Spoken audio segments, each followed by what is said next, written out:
Yeah, what do you mean you don't know? If I know, you got to know. Not really.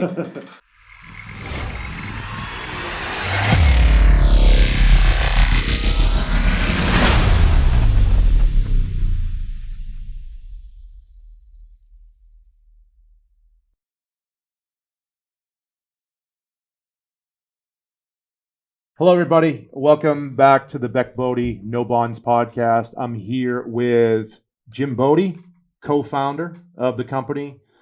Instagram handle is Jay Bodie, 71. very good. Been practicing. Been practicing. I was ready for that. I was ready. Matt Marizio. Yep. At Matt Marizio. Yep. Very easy. Ben Beck at bbeck3333. Also, obviously, you should probably mention the at Beck Bodie Instagram handle.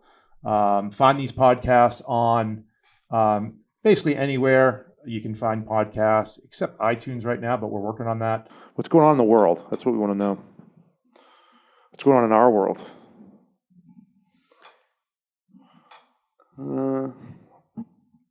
It's awesome. If you look, the average return in October is positive historically, despite record drops in 1929, 1987. It was like 19%, 21%. Lori Loughlin is going to get the hose. That's what's going to happen. Oh.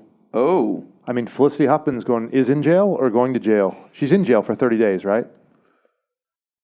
I don't know. Yeah, what do you mean you don't know? If I know, you got to know. Not really. I'm on the fringes with you. All right. When it comes to the world. All right. What about Fed cutting rates? Is there a benefit to What does that mean for you? investors? The Feds continue to cut rates. 90% chance the markets now see a 90% chance the Fed will cut rates again this month. This month.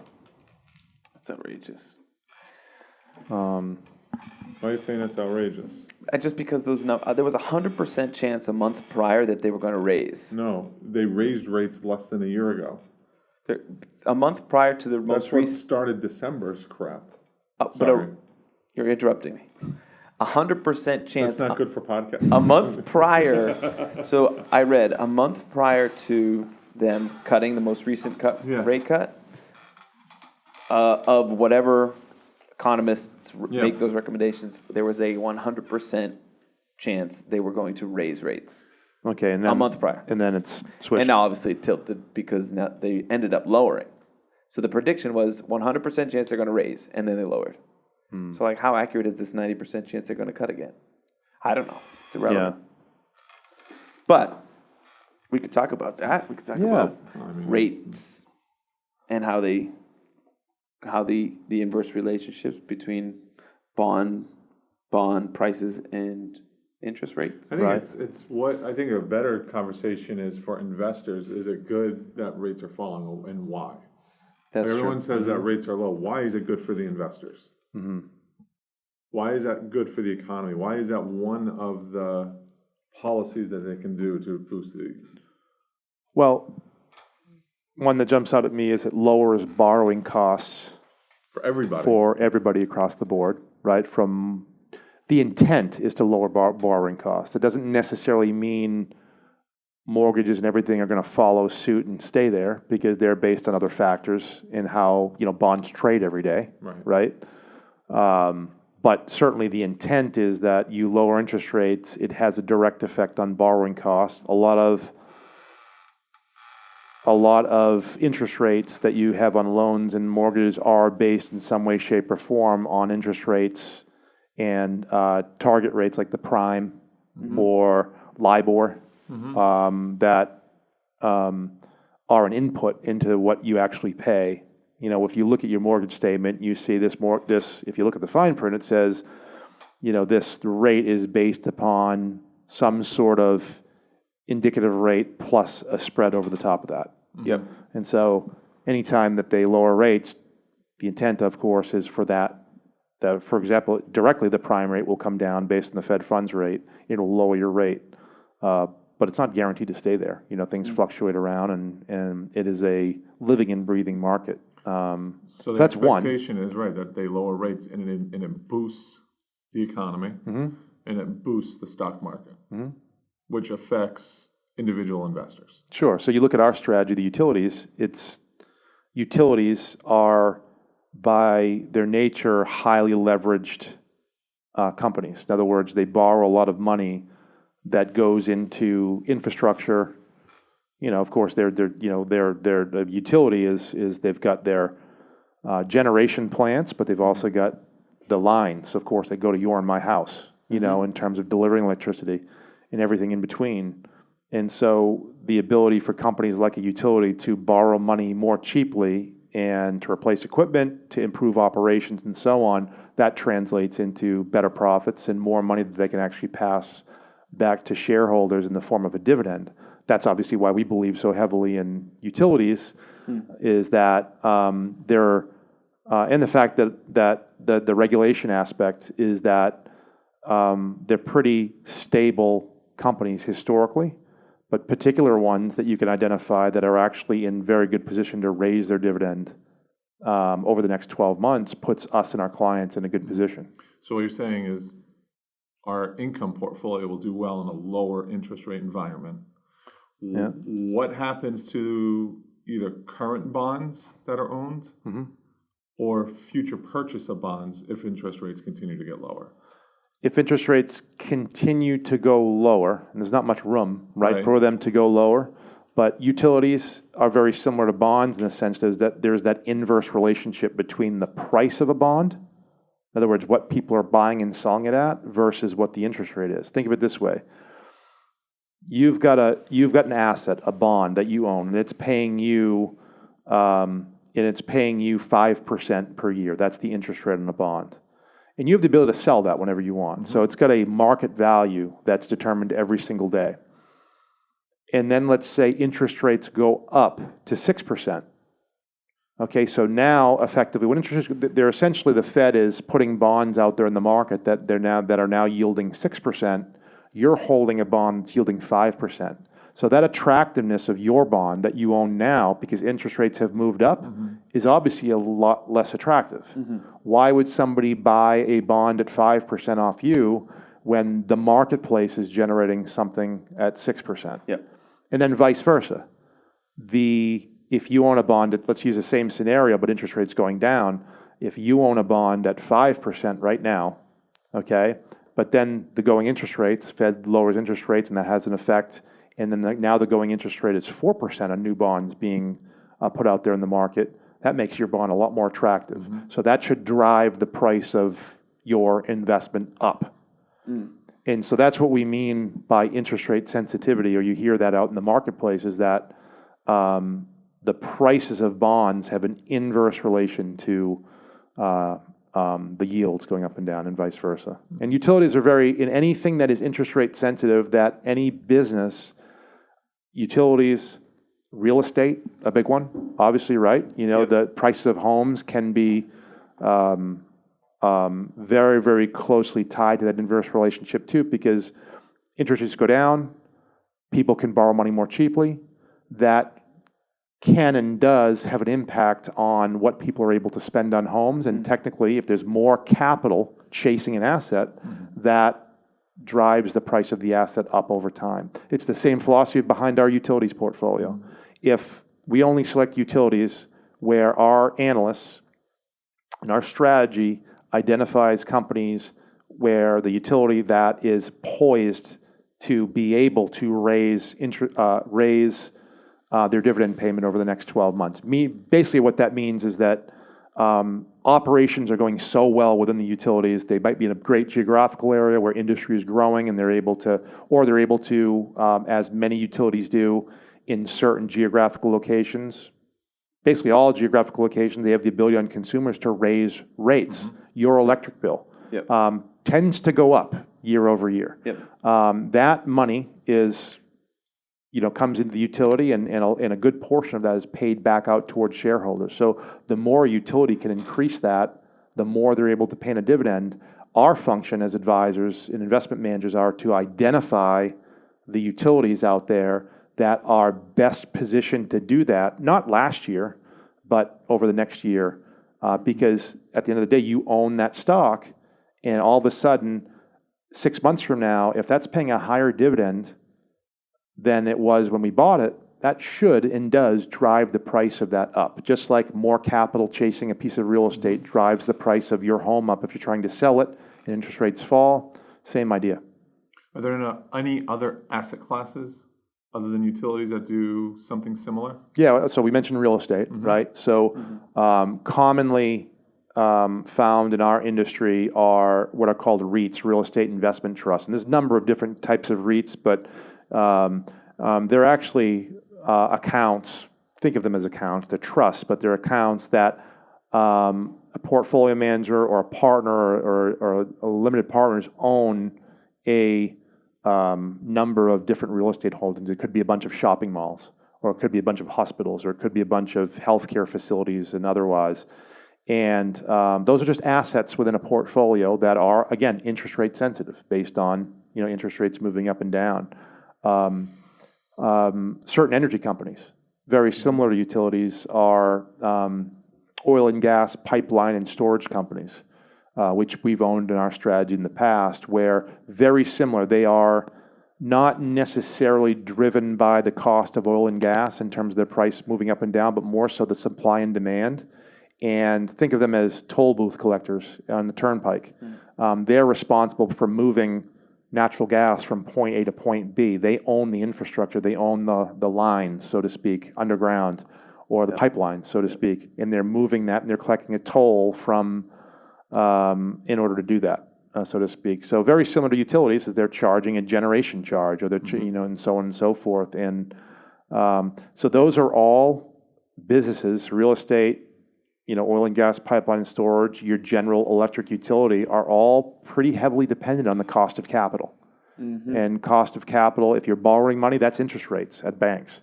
If you're financing that, what is common if a stock is in a really good position, they're able to go out there, actually in the stock market, not borrow money the, I guess, traditional way, but go out there and what we call in our industry, raise more shares, make a secondary offering in the market and do it that way. That's a sign of a company that's in a pretty good economic position, because that means there's a lot of potential buyers out there in the stock market that look at that company as attractive and want to own more shares, and they still make a secondary offering. So let's go back to interest rates. Potential that interest rates are going to go back down at the end of 2019, maybe as soon as this month. And let's look at how that affects the fixed income markets. Means that an investor is going to get a much lower interest rate if they go and invest in some sort of new fixed income investment. And on the other side is, if rates were going up, they would be getting them at a higher rate, but if they currently owned them, they'd have to sell them at a discount. Right. So is there any good time to buy bonds? Yeah, right. So look, so what you're talking about is what are the three different? There's only three major scenarios, right, in that interest rates can have. Interest rates are staying the same, interest rates are going up, or interest rates are going down. And we can't forget that the reason the Fed raises interest rates in a lot of ways is to combat inflation. That's one of the controls the Fed has, is to limit or make more difficult or raise the cost of capital out there, so it slows down the inflationary aspects of other assets in our world. And so that's a control that they have. But so if interest rates are going up, you can say, oh, that's a good thing. I can buy bonds at a higher interest rate.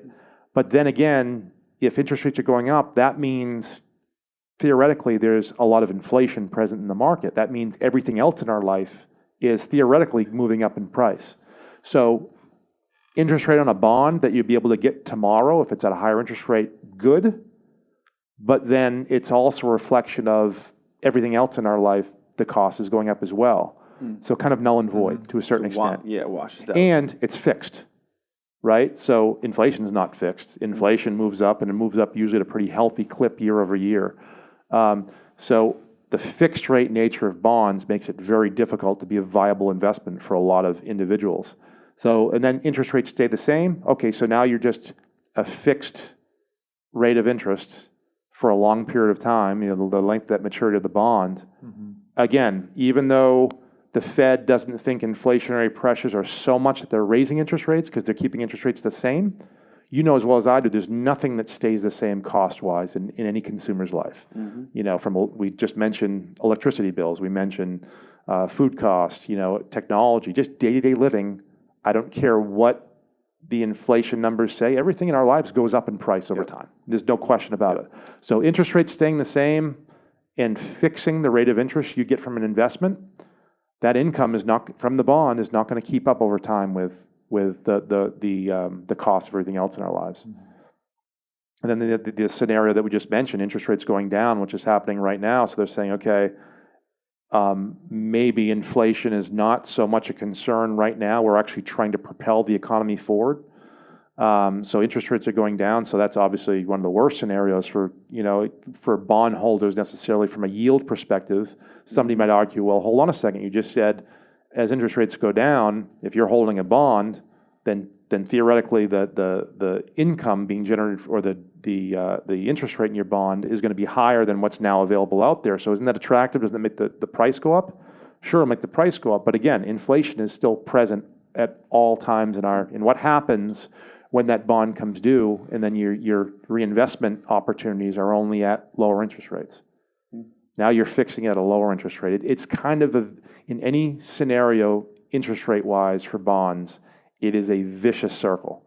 And forget about where interest rates are going up, down. We don't have to make it that complicated. You cannot, as an investor, fix the rate of your return. If your rate of return is fixed, like it is in a bond or a variable annuity in a lot of cases, or a fixed annuity, certainly by its definition, every year that goes by, the purchasing power of what that's producing goes down. In other words, the worth of your money is going down. It feels safe up front, right? Because you can buy a bond, says, well, I'm guaranteed, at least by the ability of the issuer, or in a lot of cases, the government issues these bonds, government bonds. So unless the USA is not going to pay, in which they are going to pay, but still, that's not the main idea here. It's not the security, it's the fixed nature of things. And over any amount of time, it's not going to keep up with the expenses. So you're losing your ability to purchase things in the future. I think most people, when they think about interest rates, are thinking about fixed income and how that affects that portion or their income producing portion of the portfolio. Yep. How does it affect the S&P, the growth portion? If interest rates are going down, is that a positive thing for the markets? Is that a negative thing for the markets? What have we seen in the past and could expect in the future with changing interest rates right now? Good question. Because there's the theoretical, and then there's the actual, right? I mean, I go back to last December, where interest rates went up and it sent the stock market into literally a tailspin. Yeah. October through basically until what, Christmas? Yeah. Roughly? Yes. Yeah. We saw I think a north of 20% correction in the S&P, I think. I don't know what the other indices. I think like the NASDAQ was actually worse. Yep. Dow Jones was just about the same. But So you're yeah. right, December especially, yeah. Yeah. So there's, like anything in the investment world, there's the theoretical, right? There's the theoretical of, one of the big things when we talk about diversification, or the industry talks about diversification as well. A perfectly efficient portfolio has a bunch of assets, investments within that portfolio that are non-correlated with each other. But in the real world, when the markets don't do well, that's my favorite saying is, only thing up when the market's down is correlation, within assets. So, you look back at 2008 and 2009, you have a whole bunch of these different kind of assets where a good majority of them went down. So where did that theoretical, what was realistic about that was that didn't hold up. So you have to take a deeper look at and not just take what happened in history or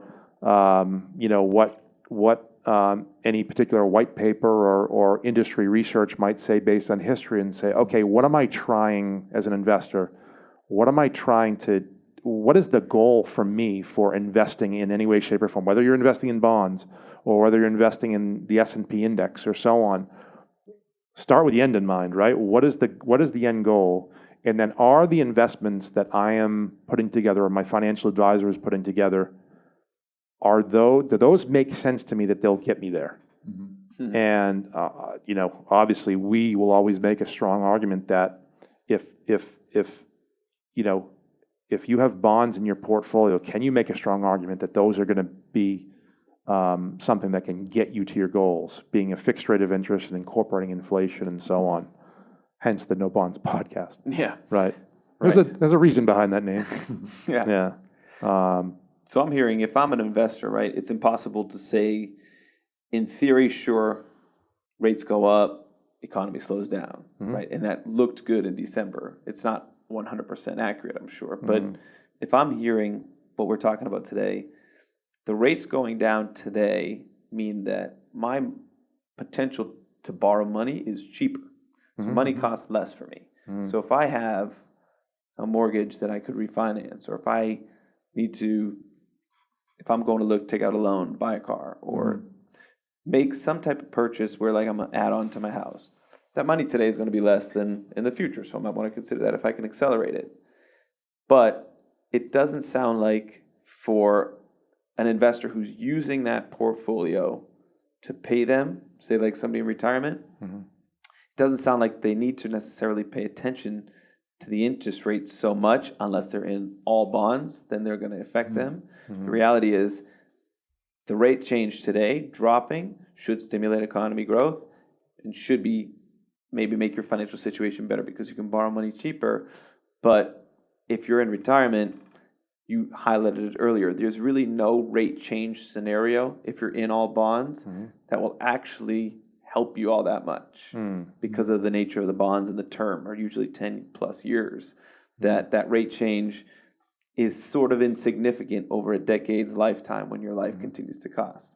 So if I'm hearing it correctly, sure, if you're listening to the rate change today, take advantage of some cheaper money if you need to borrow some. But if you're in all bonds, the rate change isn't your issue. And so you're not going to be much better or much worse off.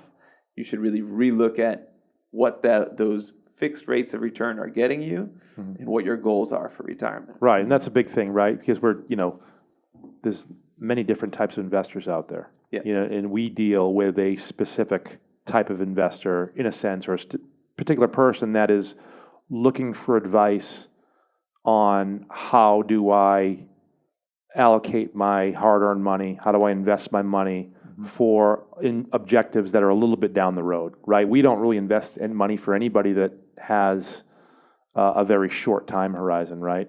From 6 months. Nobody comes to us and says, I'm looking to double my money in 6 months. What can you do for me? I'll follow you. Yeah, right. Yeah, that's right. Let me know if you meet that person. But there are investors out there that have either they have very short-term goals, or it's the investor that is okay with what I call subordinating the amount of income they'll receive in the future for that principal protection, right? Because what we do, we invest, instead of investing in bonds, we invest in mainly utilities for that portion of the portfolio. And the reason, obviously, we do it is because utilities give us a few things that fixed income can't and won't, right? And one of the biggest things out there is the ability to collect a higher dividend payment in the future than we are today. Whereas with a bond, you don't have that ability because that interest rate is fixed. But that might be fine for somebody, right? That might be fine. So you know what? I don't want to expose myself, and I'm willing to the any kind of fluctuations in the market, and I'm willing to have my financial picture 10 years from now look a lot worse than it could in terms of purchasing power. Because I don't want to expose my principal. And look, we're not in the convincing game, right? That's not our role, is to convince people. Our role is to take our experience and our expertise and say, hey, what's your point B, right? And say, okay, here's A. Where are you trying to get to? Okay, if you're trying to get to point B, here's how we would allocate your investments that make the most amount of sense for what you're trying to accomplish. And there's just a ton of different investors out there, but I think there's also a lot of misinformation and opportunity for us to educate folks. Obviously, another reason for this podcast is that we hear a lot of very common things from the industry, right? How you should invest a portfolio, and you should invest in October. Yeah. Obviously, Right. October is on average, right, the worst month ever in the history of the markets. Every year it goes down. Is that right? In theory. Yeah, I in theory. actually don't know if statistically that's accurate, but there are a lot of those wives' tales. Right. Sell in May and go away. Yeah. Right. Yeah. But if you historically look at rates of return over the last 100 years in those months, it's not true. I mean, trends are great and they work until they don't. That's it. I think that's the Until it's reality no of longer it. a trend. Right. Right. So the investor, the person the family that has at least 5 years, right? We usually cut at least 5 years before they need to start taking out of their portfolio a significant amount of money. We consider that a long-term investor, or getting to the point where it's a long-term investor where you can go through almost a full market cycle. Yep. You shouldn't be worrying, right, about sell in October or sell in May and go away, or whether or not interest rates are going to tick up or tick down tomorrow. The main idea is am I doing the smart things now that are going to put me in the best possible position at point B, whether that's 5. And for most folks, it's not 5 years, it's 10, 15, even for the 62-year-old that's retired or getting ready to retire, even though the industry tells us, oh my gosh, your whole portfolio should be switched over to very conservative investments. You're going to live another 20 to 25 years. Yeah. So longevity risk is the biggest thing that we deal with, and what you're hearing from the industry is oftentimes not tremendously applicable to the individual. Right. So at the end of the day, interest rates dropping can help you get some free cash or cheaper cash. Free money. But at the end of the day, that doesn't really it shouldn't impact your long-term outlook. Right. Well, good. I think this was a good discussion. Agreed. Right. Sounds good. So Instagram handles. See if hold on. We're gonna do a test. The most active person, go first. Jay Bodie, 71. Follow me at Matt Marizio. At Ben Beck 33. I changed it. No, Wow. I changed it. I didn't even know Beck that. 33. At Ben Beck 33. Is it still 33? Double Oh, birds? geez. Yeah, it is. All right. At Ben Beck 33. Double Larry Birds. Double Yeah. birds. Or you can follow the company at Beck Bodie. Yeah, or email us social@beckbodie.com. We want to hear from you. Yeah. As we said, there's a lot of opportunities for education and clarification. And look, it's your hard-earned money, and to be able to get not only ours but out there in the marketplace some different points of view about how you can put yourself in the best position. It's definitely a worthwhile endeavor to do that, and that's obviously the point of this podcast. Is to certainly it's our point of view, right? It's our opinion. It's our opinion based upon years and years of experience and expertise, and it's how we manage our own money. Yeah. As a firm, as individuals within a firm. So we certainly are passionate about it. Yep. But check us out, follow us, email us questions, social@beckbodie, and we'll look forward to the next one. Yeah. Till next time. Yeah.